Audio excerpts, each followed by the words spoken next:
வாழ்க்கை நம்மளை எங்கே கூட்டிகிட்டு போகுதுன்னே தெரியல மச்சான்.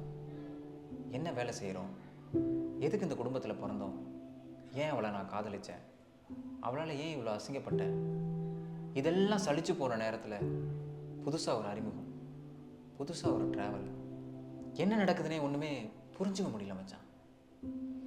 சில பேர்கிட்ட பழகும் போது தான் தோணும், நம்ம ஏன் அவங்கள முன்னாடியே பார்க்கல அப்படின்னு.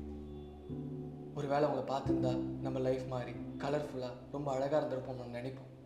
ஆனால் அங்கே தான் மச்சான் ட்விஸ்டே இருக்குது. நம்ம யார் கூட பேசணும், பழகணும், சிரிக்கணும் அப்படின்னு நினைக்கிறோம் இல்லையா, அவங்கள இந்த காலம் கடைசியாக தான் அறிமுகப்படுத்துது. நிறையா கெட்டதை பார்த்த பிறகு தான் நம்ம லைஃப்பில் நல்லதுக்கான மெச்சூரிட்டியே கிடைக்குது. அந்த மாதிரி நீ யாருன்னா பார்த்தா, பேசினா, பழகினா விட்டுறாது, அவங்கள பிடிச்சிக்கும். மச்சான், அவங்க உங்ககிட்ட எதுவும் எதிர்பார்க்க மாட்டாங்கடா. நிறைய விஷயத்த அவங்க கற்றுத்தரணும். நீ பார்க்குற பேசுகிற நபர்கள் மூலிமா எது கிடைக்குதுன்னு பார்க்காத, அவங்களால எதை கற்றுக்கிறேன்றதை பாரு. தேங்க்ஸ் மச்சான்.